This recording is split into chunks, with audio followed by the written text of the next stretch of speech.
Olá, passadinha, tudo bem com vocês? Estamos aqui mais uma vez, dando sequência no nosso estudo. Hoje nós vamos falar um pouquinho sobre a repartição de competências e intervenção referente à nossa unidade 2. Aqui, de interessante que eu tenho para deixar para vocês, para dar uma clareada quando você estiver estudando sobre esse conteúdo, é importante fazer leitura dos artigos da Constituição, para você se familiarizar com o linguajar que está previsto no nosso texto constitucional. Aqui, principalmente, no caso de repartição de competências, você precisa ter como norte para você buscar entender a distinção desses dois termos, lendo o artigo 23 e o artigo 24. Olha só, nós aqui estudamos a competência comum e a competência concorrente, algo falado até na unidade anterior. Competência comum está prevista no artigo 23, e ó a palavrinha, ó o português nos ajudando por mais uma vez. Se a competência é comum, é porque ela é comum, ela é igual, ela está no mesmo nível para todos os entes federativos. Aqui, uma dica que eu deixo para vocês é que, fazendo a leitura do artigo 23, você vai entender que ele nos dá uma ideia de uma ação, uma ideia de fazer algo. Por quê? Porque eles se iniciam por verbos. Então, lá no artigo 23, ela é uma competência comum para todos os entes, não traz distinção nenhuma entre eles, e são competências de natureza administrativa, porque nos traz essa ideia de que os entes federativos vão fazer alguma coisa. Trago para vocês aqui dois exemplos.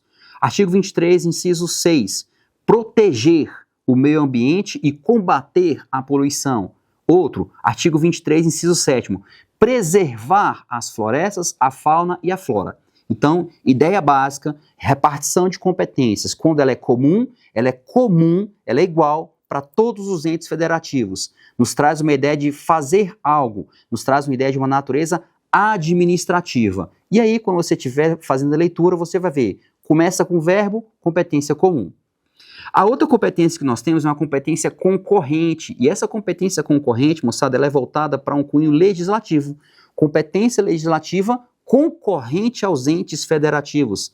Já estamos falando aqui do artigo 24 da nossa Constituição Federal.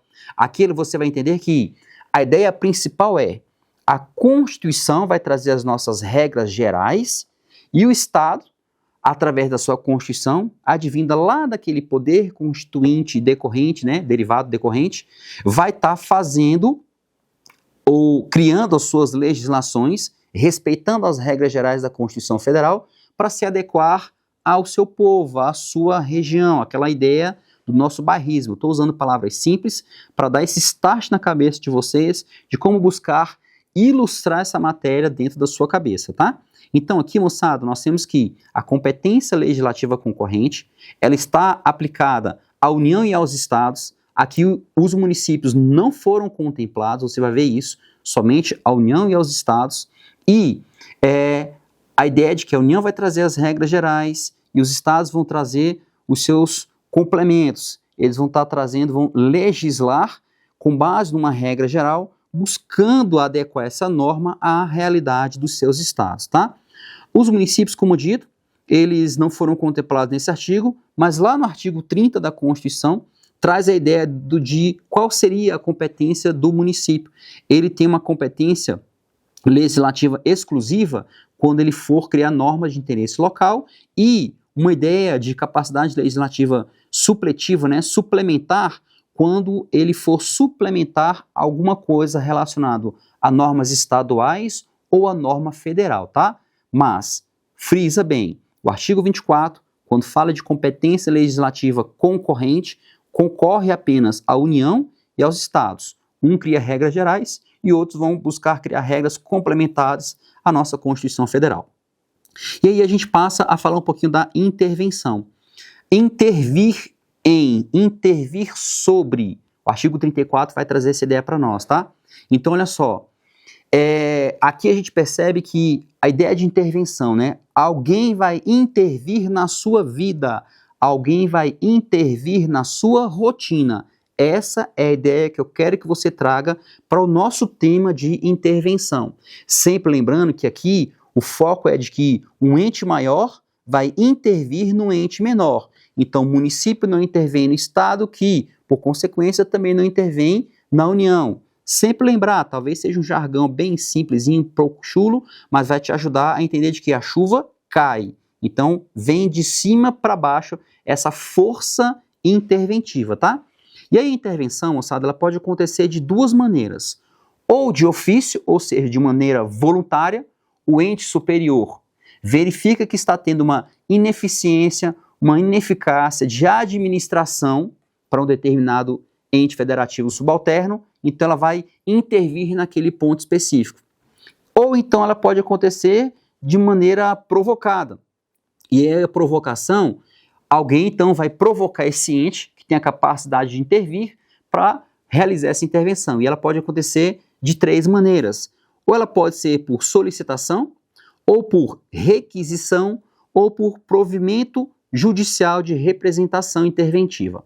Vou esclarecer cada um desses itens, tá? Então, a intervenção, quando ela é de ofício ou quando ela é de forma espontânea, não tem muito o que se dizer.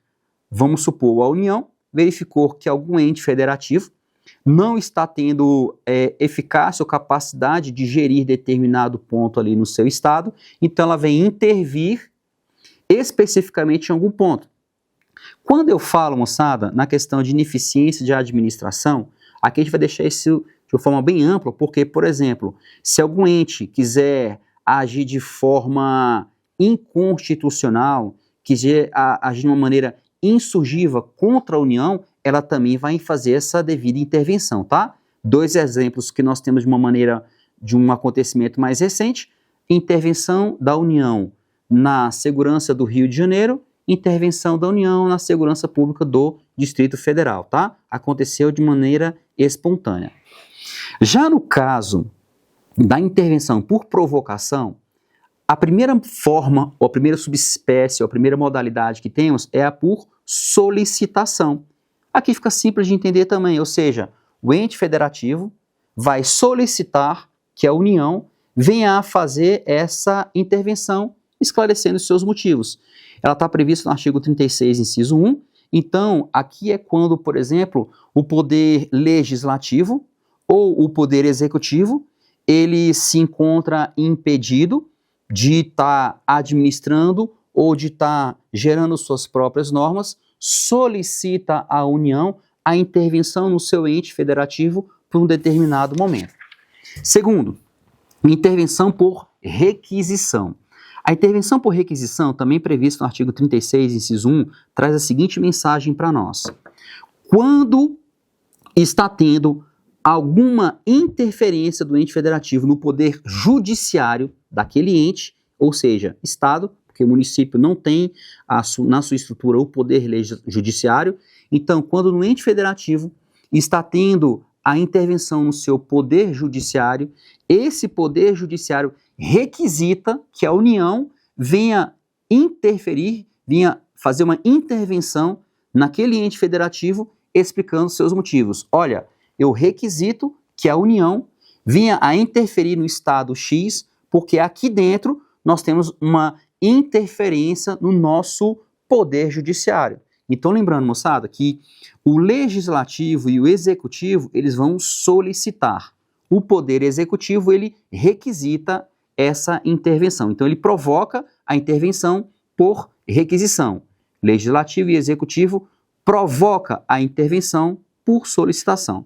E, por fim, a outra modalidade que nós temos aqui de intervenção por provocação é no caso de uma ADIM interventiva, uma ADI interventiva. Está prevista lá no artigo 36, inciso 3, e eu vou ler para vocês aqui quais são as possibilidades em que vai acontecer uma ADI interventiva, ou seja, uma intervenção da União em um Estado por provocação mediante uma ADI interventiva. De acordo com o artigo 34, inciso 7º, vai ser na seguinte modalidade: para assegurar a forma republicana, ou seja, aqui a gente tem um sistema representativo, né, um regime democrático, então nada que atente contra a nossa forma republicana será aceito. Então, há uma insurgência, por exemplo, de uma pessoa querer retirar a região sul do território brasileiro, fazendo surgir ali um novo país, uma nova nação. Não é admitido, cabe uma ADI interventiva. Assegurar direitos da pessoa humana, qualquer um que seja. assegurar a autonomia municipal, assegurar a prestação de contas da administração pública, que seja ela direta ou indireta, aplicar o mínimo exigido em receita de imposto, ou seja, lembra quando a gente falou lá dos direitos sociais, né, a aplicação do mínimo, o direito ao mínimo existencial que a pessoa tem que ter para ter uma vida digna, um tocante à saúde, propriedade, alimentação, lazer, então também cabe uma ADI interventiva. E prover a execução de uma lei federal, ou seja, se há uma lei federal e os municípios, os estados não estão aplicando em seus territórios, cabe uma ADI interventiva para forçar que a União venha intervir nesse ente federativo para aplicação dessa lei federal, tá? Então a ADI interventiva ele tem esse rol que traz lá no artigo 36, inciso 3, que é a aplicação do artigo 34, inciso 7º, e do artigo 34, 6, primeira parte. Só uma observação para a gente finalizar por aqui, é que a intervenção federal, moçada, ela é uma limitação circunstancial, ou seja, ela não é uma limitação relacionada à matéria ou a um tempo. Surgiu uma circunstância, precisa de uma intervenção, ela vai advir com essa finalidade. E uma observação importante também, quando estamos submetidos a uma intervenção federal, ou seja, a União interveio em algum estado, durante o período de intervenção, não é cabível a nenhuma emenda constitucional à nossa Constituição Federal, tá? Então, a votação para que venha a Constituição a ser emendada, né, a surgir uma nova emenda complementar, durante uma emenda constitucional, durante o período de intervenção federal, isso não é aceito, isso não é cabível, tá bom? Deixo aqui meu abraço, até a próxima.